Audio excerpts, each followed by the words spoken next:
Be a sample of your love and grace towards me. You made my lips forever. Give your name the praise. Yeah. All I am and forever will be This one rescued by thee. to tell the world you have saved my life from sin. Tell the world Tell the world you have saved my life again.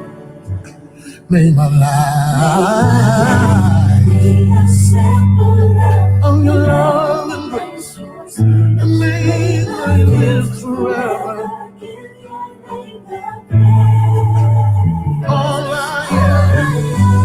Forever will be am is one rescue. Tell you did it. have saved You saved my life. I'm gonna tell the world you did. have saved my life again. You gave your all for me. You died just to save me. You gave your all for me.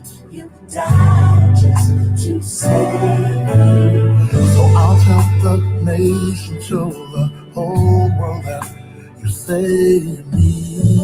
I'll tell the nation, show the world. Good evening, everyone. You gave your all for me, and I'm grateful. Thank you for joining us on tonight. Come on in. Please share. Please share and likes and hearts. As you're coming on, please let me know where you're coming from, your city and state. But please share this program on tonight. My guest is here, and I'm going to bring him on in a few seconds.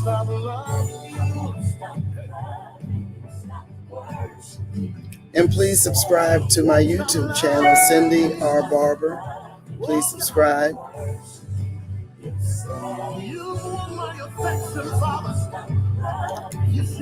And welcome to those that will watch the replay. Thank you so much for joining me on tonight.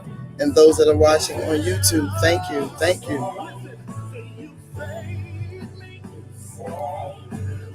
God bless you. God bless you. Yes, you did, Father. You saved me when I was going the wrong way. When I was running up against the wall, Father. You saved me from it all. God, you healed me. You healed my broken heart. Good evening. Good evening. You healed my mind. God, you stepped in on time. And you love me. Stretch out your arms because you love me. Come on in. Come on in. Welcome to Real Talk with Cindy. Everybody, if you don't mind, would you open up your mouth and just decree and declare the goodness of the Lord while you're in the land of the living? Anybody grateful of these things? Open your mouth and say with me, I won't stop loving you. Stop worshiping. Yes, I won't stop loving you. Amen. Come on in. Come on in. Please, your likes and hearts on tonight.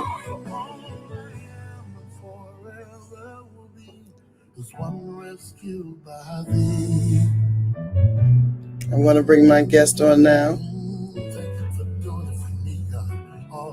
Good evening. Good evening. Good evening.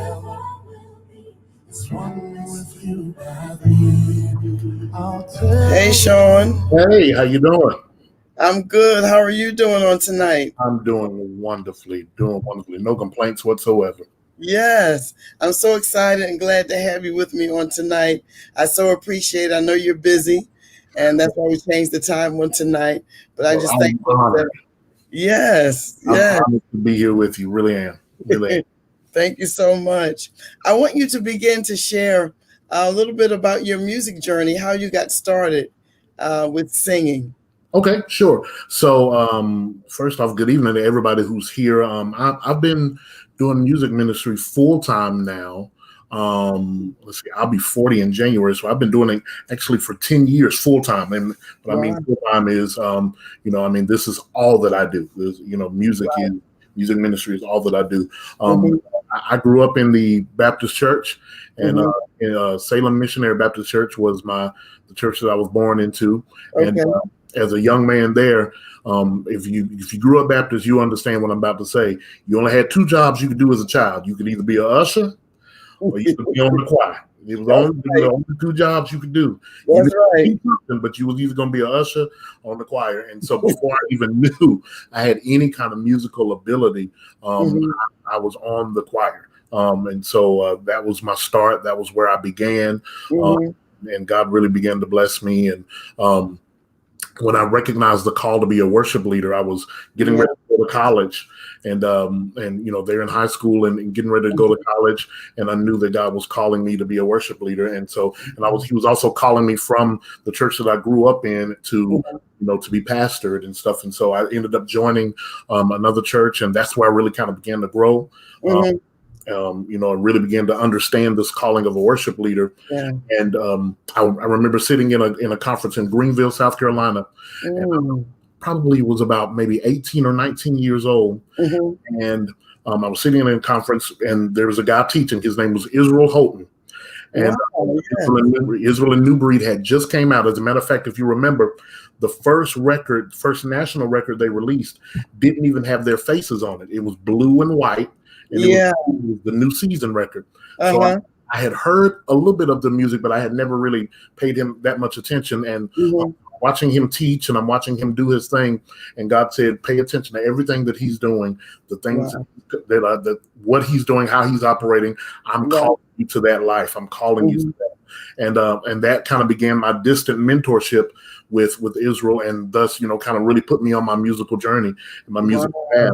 And so, I started doing a lot of leading worship and worship at my church, Mount Zion Mount Zion Baptist Church there in Belton, South Carolina. And that was my home church, and I was really growing, really being fostered. And I had a relationship with a young lady who was a good friend of mine, one of my person I consider a sister.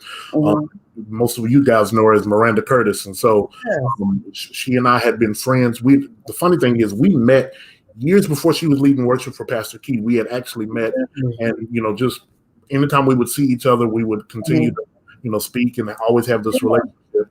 And so she asked me to come and lead worship for a recording that she was having. I led worship for the recording. Little did I know she was leaving and moving to Atlanta, and she wanted Pastor Key to hear me.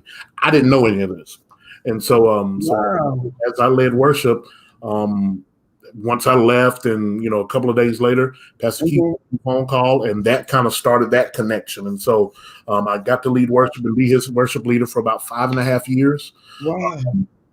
Leading worship, traveling up and down the road with him, and just kind of really learning from this guy who I had patterned myself after for years. Patterned myself.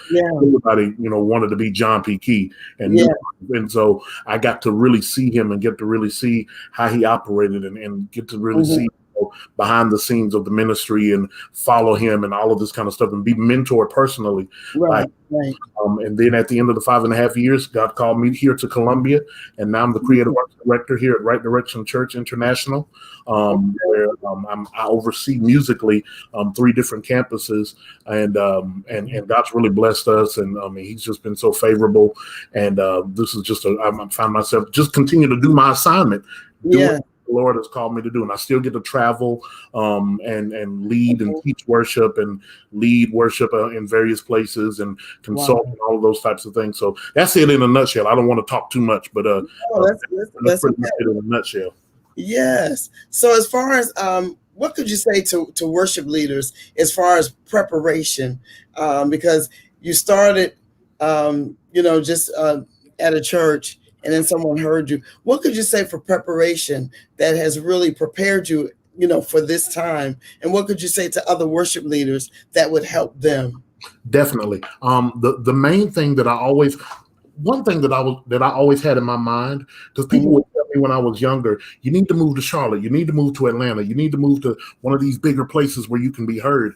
And something God just always would tell me, I would always think, God can catch me right here. Like, I mean, even in the most obscure place. I live, my hometown is Anderson, South Carolina. Most people know nothing about Anderson, South Carolina. Right. We're known for a couple of different things. We're close to Clemson University. So I always tell people Clemson University is like down the street. It's like 25 minutes away. And then also the movie Radio. If you've ever seen the movie Radio with Cuba Gooding Jr., that story was actually a true story based from Anderson, South Carolina. So Radio is actually a real person. Well, he recently just passed, but he was from Anderson, South Carolina.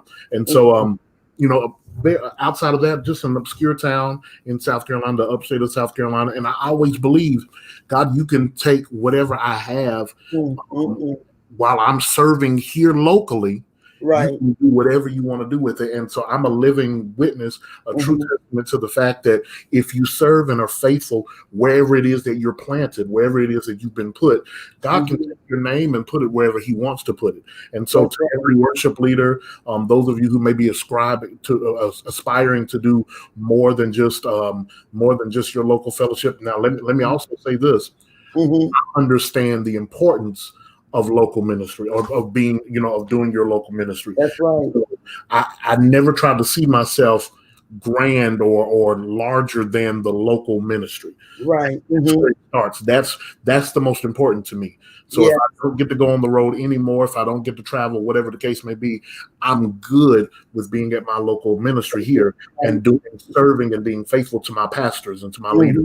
My church, because that's important. That's the most important. And I believe it's when you have that kind of heart, God can elevate and he can do whatever else he wants to do. That's right. Absolutely. Being faithful to your local assembly is a must. It's a must. It's a must.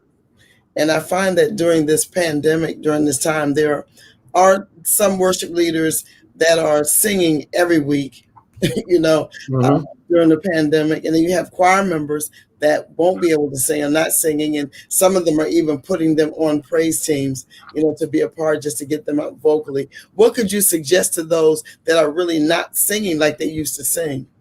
One of the things I would suggest is one of the things that we've been doing here, because like others, we've been streaming using our praise team, and our choir has not actually had the opportunity to minister. So one thing we did, you can actually go and check it on my page and on our church page, Right Direction Church International Facebook page.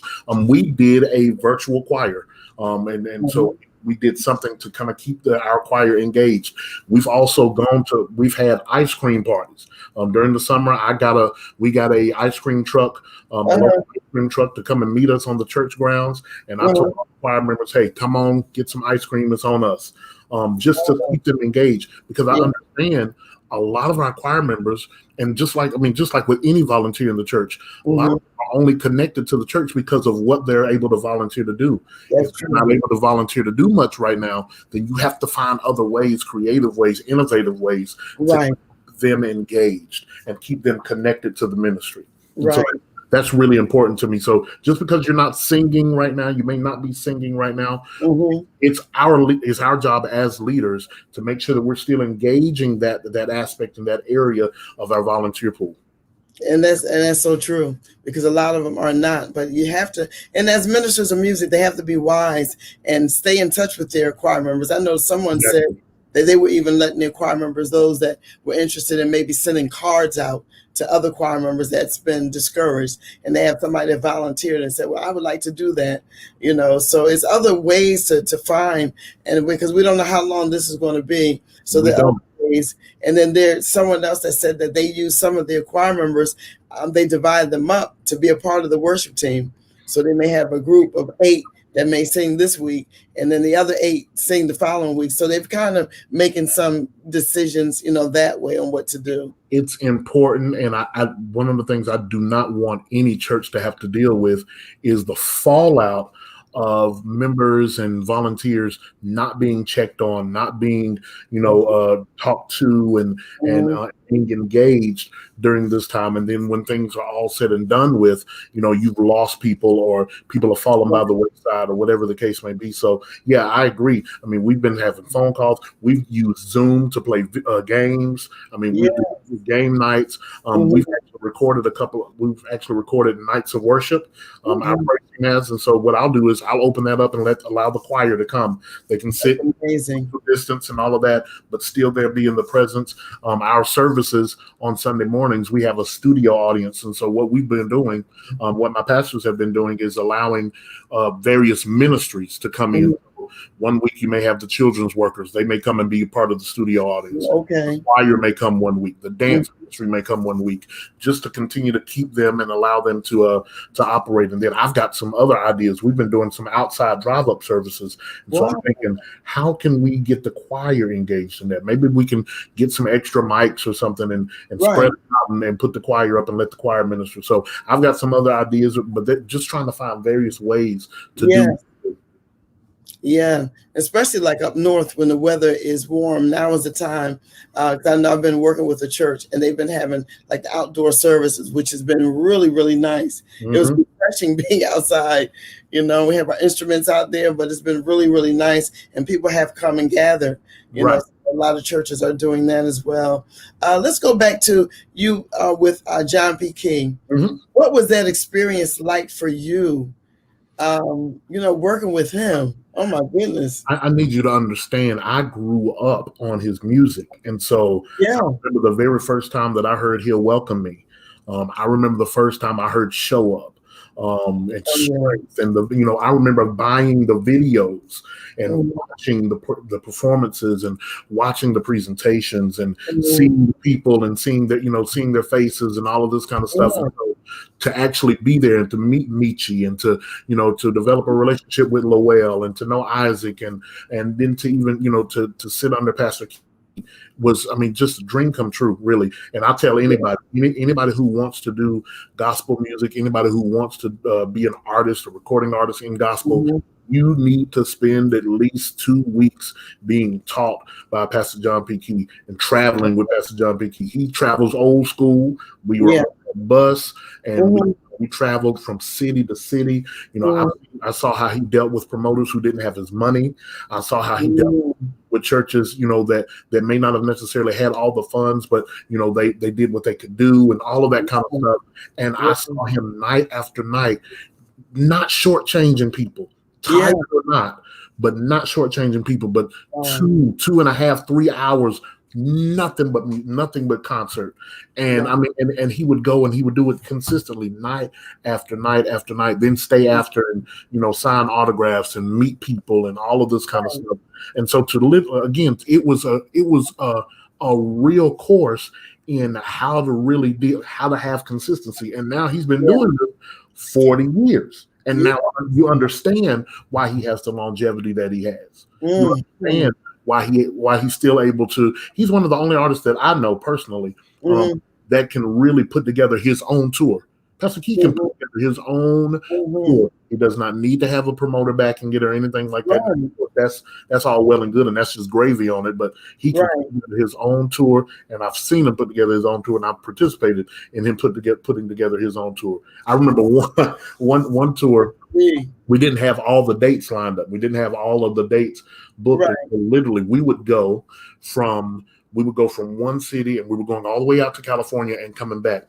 And and he would say, okay, look, this is what we're going to do. We're going to the next big city or the next city on our way to whatever this next stop is in such and such. Find me a church there. We're going to do a concert. And we would literally get on the phone and call around and try to see who in the city that would allow us would host us as we did our concert or whatever there. And I saw him do this, and I was like, man, not too many people are doing this. You don't have too many people that have that kind of clout and that kind of will and that kind of pull, right? Wherewithal that'll say, I'm just gonna get on my bus and we're gonna make this thing happen. Right. Yeah, we're gonna do it. Wow, that is amazing. And he's still going strong. Still going strong to this day. Still going strong. Still putting out great music. You know, he's. I can really say that I've actually had the chance and the privilege of being in the presence of a musical genius. That is what he is. He is a musical genius. That I've never seen anybody operate that way and do what he does. Yes, and do it well. Yeah, and do it well. Some great, some musicians that are good, and some of the singers. I had Lowell on here last week, and he was sharing about his journey with Kent, how much he learned, and him and Isaac Caree. So it's a learning experience. There's nothing like being with somebody that knows what they're doing, right? And has business savvy, but yet can be gentle and be sensitive to the needs of the people. And they can tell you what, I'll always credit Pastor Key for one major thing for me. And I'll, to the day I die, I'll never forget this. Literally, when we would go from city to city, when we would meet various promoters, he would open doors for me. And I mean, he would tell me, he would say, hey, I want to introduce you to this promoter, da da da da. He would introduce them to me and say, hey, you need to bring Shawn back to your city. Come back, all of this. And so that he didn't have to do that. No. He didn't have to do that. I was on his coattail. I was on his dime, but he did those things for me. And then he would even tell me the ones, we would get back to the bus and he would say, hey, that promoter right there, never do anything with him. Right. Fool with him. He's a crook, blah, blah, blah, all of that. He would always tell me those types of things, and I so appreciated him for it. Oh, I know. And you don't have many that's going to do that. Right. In the right direction. Not at all. Have you felt at any point any racial tension with the music or in the music industry? Have you felt any racial tension? I haven't personally felt it in the music industry. I have felt it as far as church is concerned, and to be honest, and let me be fully honest. Yeah, I've actually been one of the ones to give my own personal views or to have a certain thought or certain ways about me that needed to be challenged. I'll never forget, I participated in this conference called Heart of Worship.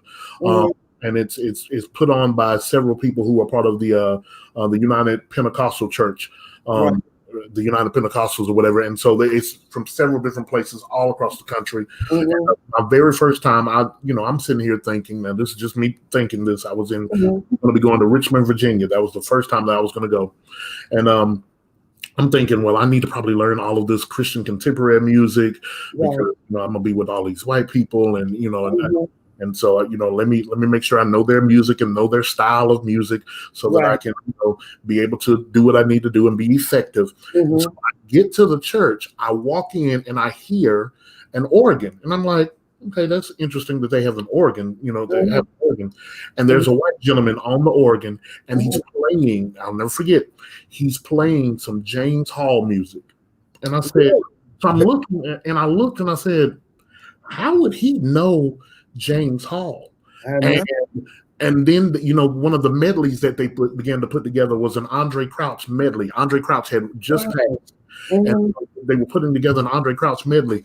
And so I had to check myself and say, man, I have literally judged these people being white and thinking that they have no appreciation nor understanding of gospel music and no understanding of what we do and what I bring to the table and all of this, when in actuality, they grew up on it too.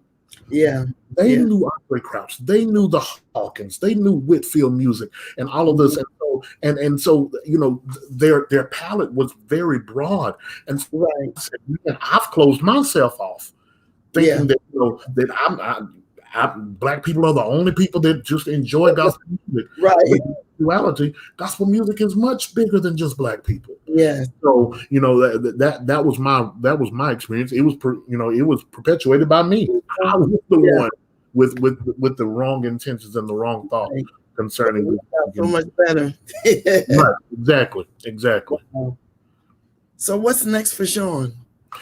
Actually, I'm in the midst of writing a book. Really? writing the book, and the book will be released in next year. But it's a book on worship. One of the things that I've noticed, just in kind of my experiences and what I've been reading, and is not a lot of people. There aren't a lot of worship leaders, or a lot of books that speak worship leader language, that speak to worship leaders, and kind of tell us not just the spiritual stuff, and we need that, but how to work in church. And so now that I have some years of experience and some years of being able to travel and do the things that I've done and various teachings and things, I want to just kind of give that information. I want to be able to kind of teach and help younger worship leaders or other worship leaders who may not know some of the things that I know. And so that's going to be what the first book is based on, just a very broad overview of worship leadership and those types of things, and how to do certain things, how to deal with certain groups of people. And because you and I both know church folks are some interesting people. Yes, they are. And we need as much knowledge and wisdom as we can have to deal with it. Especially those that really have no clue. Exactly. And so, I wanted to make sure that I put out something in our voice, how we deal with this. How do we deal with, how do we deal with being prepared and all of those different types of things. And so that's what I'm currently working on, as well as writing songs. I'm still writing music, and I've actually got a new song that's going to be coming out, not by me. It's actually going to be, it's on Marvin Sapp's next record, a song called Great and Mighty, which I'm really excited about. And so I can't wait to hear what he's done with it. Aaron Lindsay is producing it. And so I'm just really excited about that. And some other music and all of that kind of stuff. So outside of that, working at my church, Right Direction Church International here in Columbia, and just having a great time. Even during this pandemic, God is showing himself faithful. And so I'm just honored to be one of the ones leading during this time. This could have happened any time in history. That's but right. God chose us, which means that he said we could be trusted with leading during this time. And so I'm just, just enjoying that journey as well. Wow, that is amazing. That is amazing. You have a lot on your plate, but God has been good. He's been faithful. Yes, he has. Wonderful. Wonderful. What can you say to singers and musicians, especially musicians, those that are not working, those that are a little upset, because they're not getting any income? What can you say to encourage them, or, at this time? One of the first things that I would tell you is, we don't put our trust in man, but our trust has to always be in God. And so, I've gone through spells. I've gone through dry spells in my life. When I stepped away from my job, my 9-to-5 job, I was working at AT&T 10 years ago. When I stepped away from that, I said, God, I'm going to trust you to provide for me and to be my supply. And so I think a lot of times what ends up happening with us is we get so hooked to wherever the money is coming from, and we think that's the source. But we have to always remember that's just a resource. God will always be our source. And so to those of you that are, without funds, without checks, let me say this to you. Yes. You have been given everything that you need for your provision is in your hands. Right? Whether you're getting a check or not. So what you may need to do is really assess what it is that you can do to continue to make money or whatever. One thing that this pandemic has shown, say something. The mask makers right now are making a killing.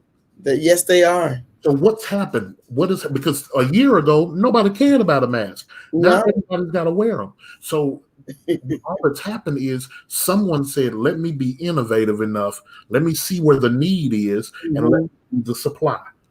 So to those of you who are musicians, those of you who are singers, and you're used to, I don't want you to be one-trick ponies. I want you to find, utilize all the other areas of your life that you are interested in. And even if that means, if I can't sing at the church right now, then maybe I need to be doing maybe I can do some vocal lessons. If you're a musician, make you some investments. I bought a little microphone here. I bought another microphone and a mixer. And I made some investments in myself so I can continue to do whatever it is that I need to do, even though I may be confined to my house currently. So you musicians, you singers out there that are doing this, that you're used to getting money from one different way, set yourself up to be able to do some lessons. Set yourself up to be able to do studio work, whatever the thing, whatever it is that you need to do. Make the investment in yourself. Because I guarantee you got more in you than just playing at your church. You got more in you than just being a local musician. You got more in you. You just got to capitalize and maximize. And now is the time to do it. It is. It really is. And I heard John P. Key say that he's always built furniture, and now that's what he's doing. And he said now he has the time. He's doing furniture, building.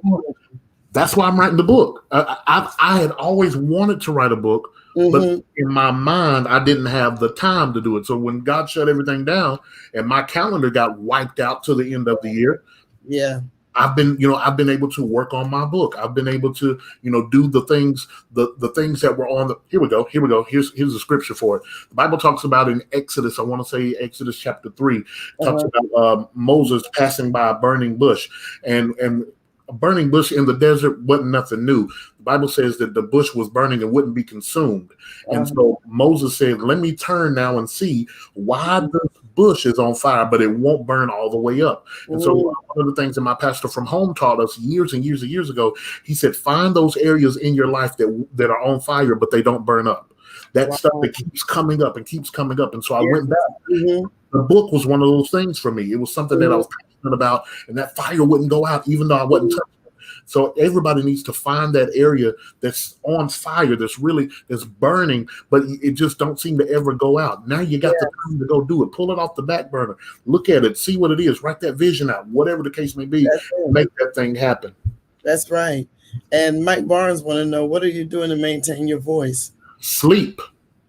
Sleep is the main thing that you do to maintain your voice. I get my sleep. I get my rest. Rest is so important. It's God's natural way of allowing our bodies to heal and recuperate. So I get my rest. I take my rest. I drink a lot of water. I've learned to stay away from sodas and juices and all of this other kind of stuff. The tea that all the people do, I don't do any of that. I drink water and I get rest, and that's how I maintain my voice. Yeah, that's great. That's great. He also want to know, who else would you like to collaborate with? I was going to ask you that question too. There are several people. I want to definitely do something at one point with Israel Houghton. I love Israel Houghton. He's a distant mentor to me. I'm like, I really, really, really want to work with him at some point. I've got several friends in the industry that that I want to continue to work with, or with Phil Thompson is a great writer that I want to I definitely would love to do a song with or write something with. Ty Tribbett, as quiet as it's kept, we may be working on a little something. So don't tell nobody. You gotta keep that one a secret. Let me see here. Who are some others? Miranda again. Miranda and I are such good friends. We hadn't collaborated on any type of record or anything yet. But that's going to come. And so I'm just open. There's some young cats that are coming along that I want to be a help to people. So I also want to help out some folks and stuff. So however God wants to do it, whatever he wants to do, I'm open. Right. That's great. And that's what you have to be. You have to be open and ready. And I'm not going to hold you much longer. No, I'm good. I think you had a meeting or something at your church. I think that starts at 7 or it starts at 7. You good. We got good time. Okay. What else would you like to share? Some more little nuggets. This has been really good. Well, I'm hoping that people are getting something out of it. One thing I hope everybody really realizes, especially during this time, is just our natural interdependence. A lot of times people talk about being independent, but I believe that God made us interdependent, and it's even exposed. Okay, so I knew the pandemic I knew COVID-19. At that particular time, it wasn't being called a pandemic. Right. I knew COVID-19 was much bigger than what we knew when the NBA shut down and all the various things that was connected to the NBA and to begin to shut down. So NBA being shut down meant the stadiums weren't making money, which meant people that work at the stadiums weren't making money, which meant cities weren't making money, which, all of this different types. So all of these different things that were interdependent upon each other. It really calls us to really look and see, like, if one area goes down, how much other stuff is actually impacted and affected.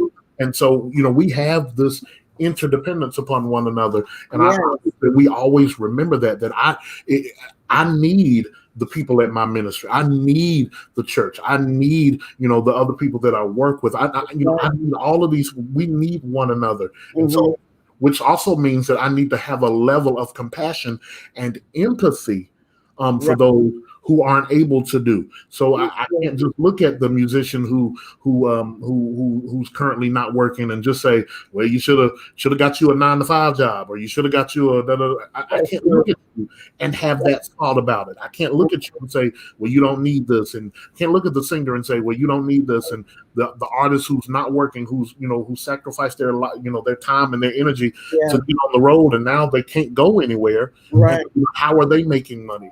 I can't look at those types of things and just say, well, that is what it is. Right. We're interdependent. It takes all of us. I need you to be successful. You need me to be successful. And so I think that's one level of, or that's one thing that I think is of the utmost importance and should be of the utmost importance. And so even as we reopen and all of that, my prayer is that we remember how much we actually cared for each other. Because I don't know if you know or not, I don't know, what city you're in, but man, it felt different even during the pandemic. It seemed like people cared for each other a little bit more. Yes. It seemed like people were more concerned. And so I hope when the busyness of life comes back, we keep that same attitude. We keep that same fight and not just look at each other and say, well, I'll just speak to you when I speak to you. I'll see you when I see you, whatever. Right, exactly. And I think some of the, because I do know, because I'm in Jersey, so I do know it felt different. Different. You go into the stores and it's quiet. You go into the grocery stores,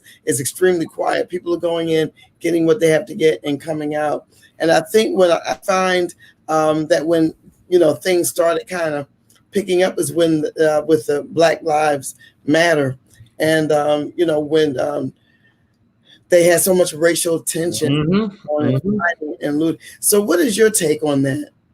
So I really believe one of the things that I was grateful for is the fact that there has been an elevated level of conversation concerning Black Lives Matter.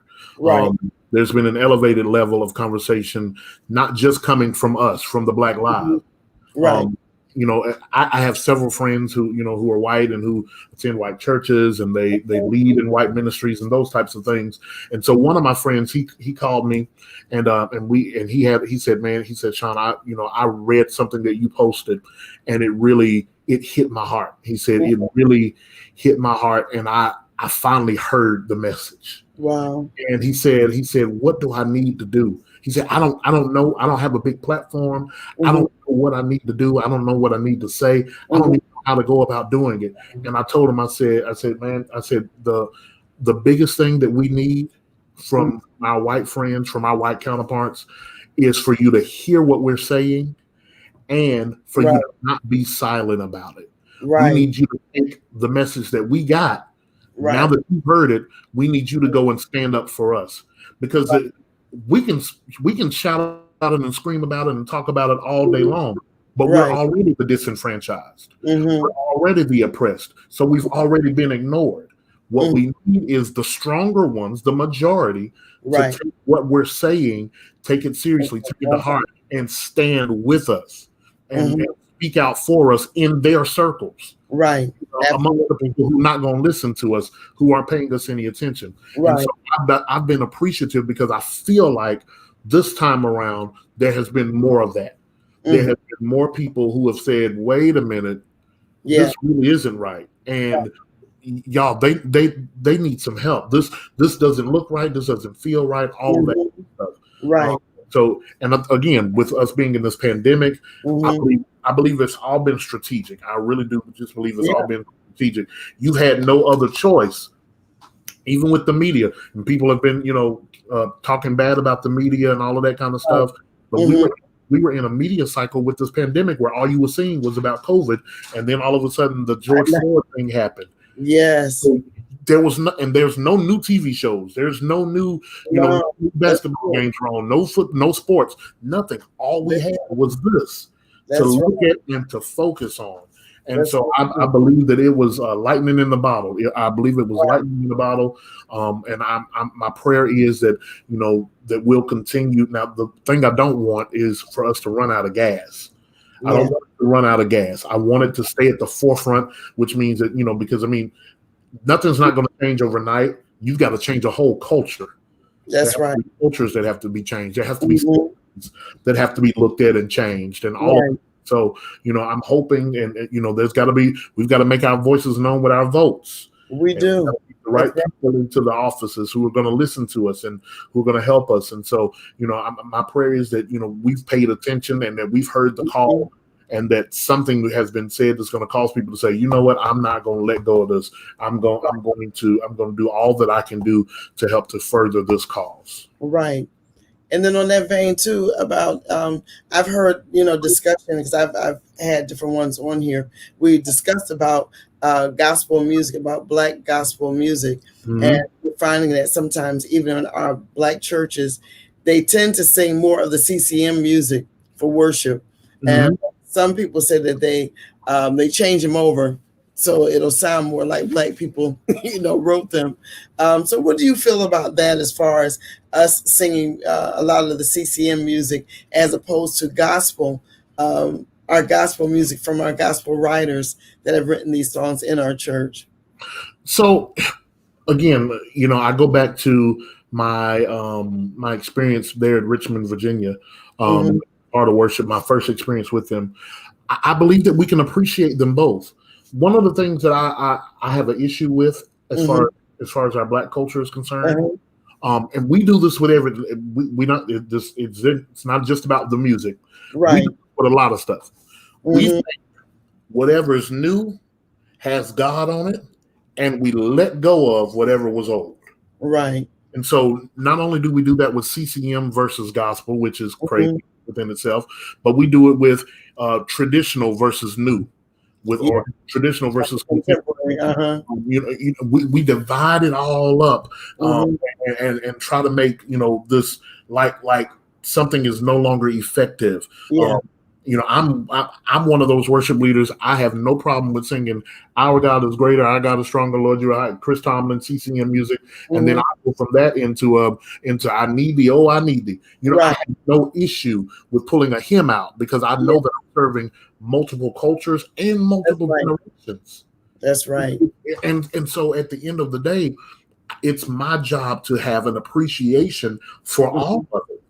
I'm not the biggest CCM fan, but I know that, there are people who listen to CCM music. And so, I will take some CCM music, and they may have only 2 parts on there. I'll throw that 3rd part on there, maybe change the key up a little bit. And make it effective. But I, just as well as I can do that, I can still also make sure that I'm doing Jason Nelson's music. I can make sure that I'm writing consistent gospel music. I can make sure that I'm doing Ty Tribbett or Pastor Kia, whoever may be, and and still being able to do all of that. It's the issue comes in where we've completely ostracized one section and said this is the only way that it works. This is the only effective, impactful music. That's completely off, and I think that's a complete error in our thinking. And that's it. And who are we to say that that God is more present and prevalent in one thing than He is in another thing? That's true. I don't believe that. I believe what we've done is we've tried to dumb worship down to our preferences. Yeah. Right. I believe we've tried to. I'm not a gospel rap. I'm not a Christian hip hop fan. That's me. I'm a hip hop fan. But let's be honest. When you look at Lecrae's numbers, according to Billboard, Lecrae's outselling everybody. He is. So that means that the people that are listening, his influence, his reach, the people that are listening to his music, his message is bigger than what we have right now. That's right. So that's very true. So then by that thinking, if you're just gonna go by what's popular, everybody should be having contemporary, Christian hip hop at the church. Right. It ain't just the young people. It's generations that are listening to this music by that thinking, by that way of thinking. But that's why, like I said, worship boils everything. We've tried to boil worship down to just be about our preferences, what I like. That's like me every day trying to boil my dinner down to about just what I want. Right. I'm married. My wife may want something different. Right.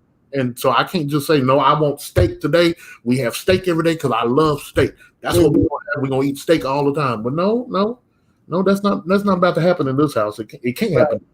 As long as we're going to be good. That's right. You have to be versatile.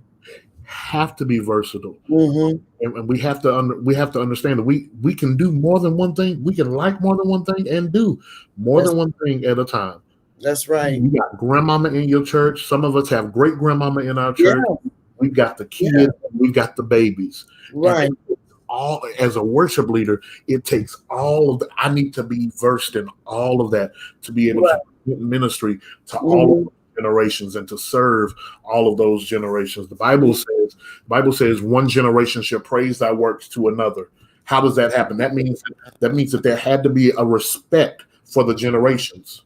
That's true. And I think a lot of times we miss that respect for the generations, and we miss the respect for the cultures. Right. Let me go deeper. Okay, let me go deeper since you done got me on this vein. Okay. We calling a lot of the stuff that we're doing multicultural. But it's not multiculturalism. We're actually doing it from one culture and hoping that those who are from somewhere else just receive and respect our culture.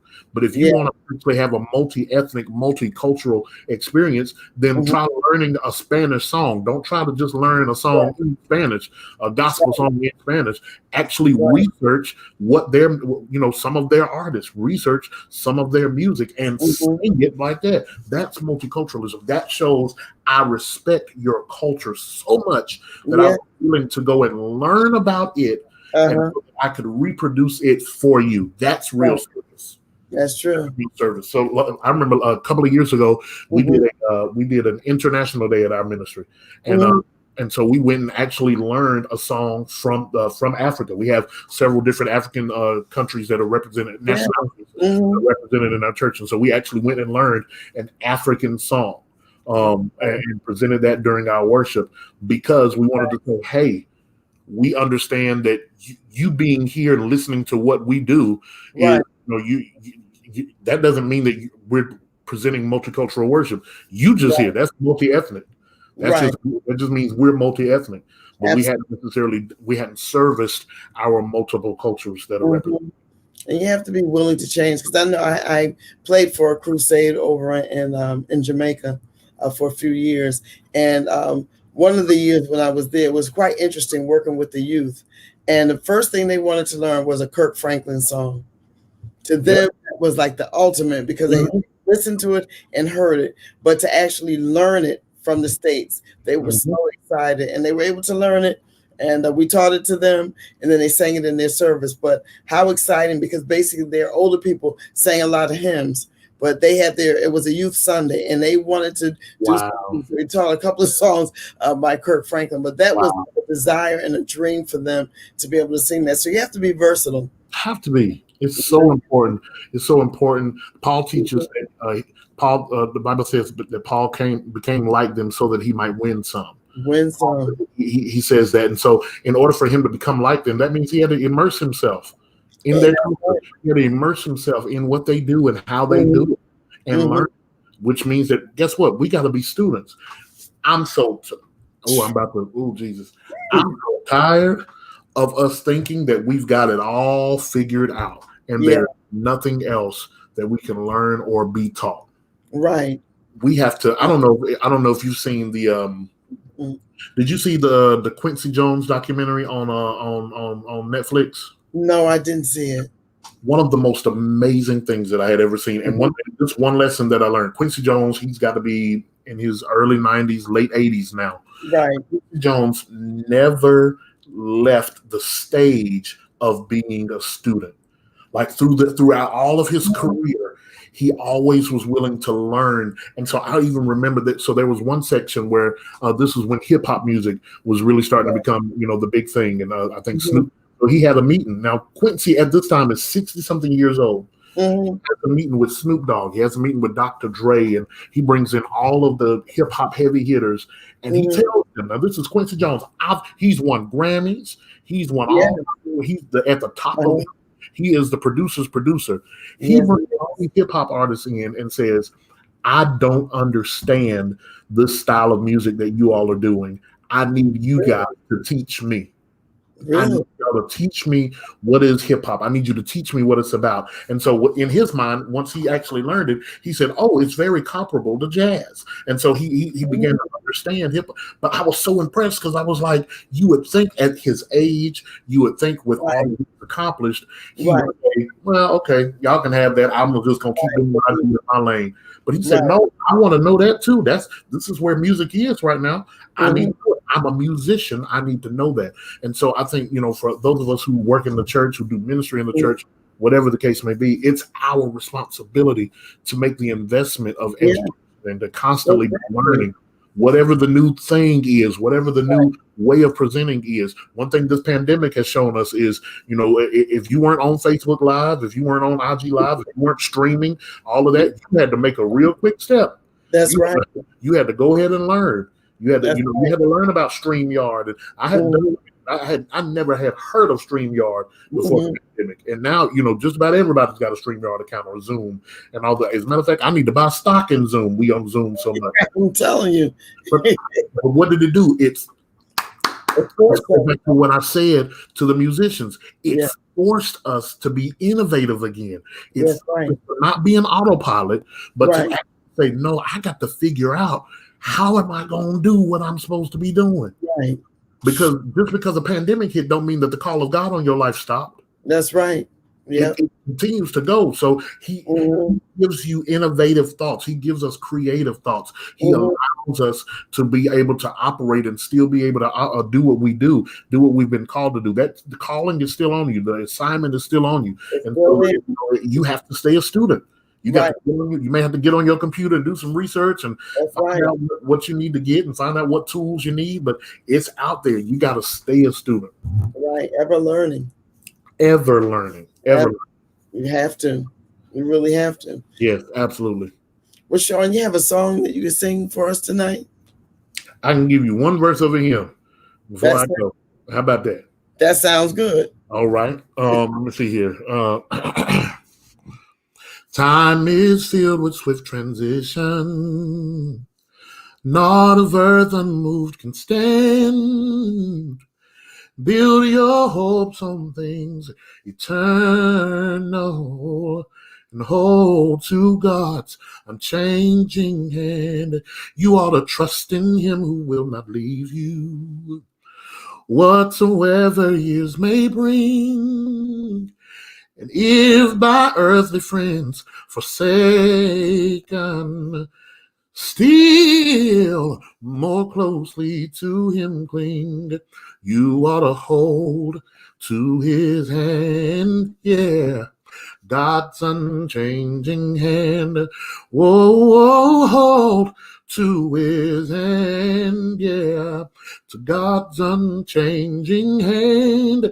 Oh, build your hopes on things eternal and hold to God's unchanging hand. That was beautiful. Thank you so very much. That's what we have to do. That's been one of my hymns during this time. That's been one of my, I sing it at least once a week, some kind of way. That's one of my favorite hymns. It's hold to his hand. Unchanging hand. Unchanging hand. Yes, ma'am. Yes. Everything else can change, but just hold on to his unchanging hand. That's it. It won't change. Won't change ever. That's it. But Shawn, I want to thank you so much for being here with me tonight. I know you're very busy, and I really appreciate it. I got a chance to watch you on Sunday. You were at a church, I think Abundant Life in Edgewater Park, New Jersey. Yes. So that is my good friend Paris Bowens. And ironically, Paris Bowens, I met Paris in Richmond, Virginia at the same conference. So that was the first time both of us had attended that conference, and he is my brother and I love him dearly. And so that's amazing. That's amazing. I've had the chance to do a couple of different things for his ministry there. And anytime he calls, I'm like, hey, I get on my computer, we'll make it happen. We're going to make it happen. Yes, Paris is a nice guy, nice young man. I'll be interviewing him in a couple of months. Well, I'm going to tune in for that one too. Yeah. That would be so nice. Yes, but I want to thank you and thank everyone that watched and those that will watch the replay. I thank you so much for your questions and your comments. It's much appreciated. Those that are watching on YouTube, and also please share it. You still have time to share and to let people know. And I will replay this again. And Shawn, next year I'm going to have you back on when your book is published. I love it already. I love it. You ain't even got to wait till next year. You can just call me and tell me to come back on, and we'll do this again. Yes, and then you'll sing again too. Yes, ma'am. But thank you so much, and thank everyone. And I want everyone to have a blessed evening, and God bless. I'll be back on Thursday night, this Thursday at 8 o'clock. I want to say good night to everyone. God bless. Bless you.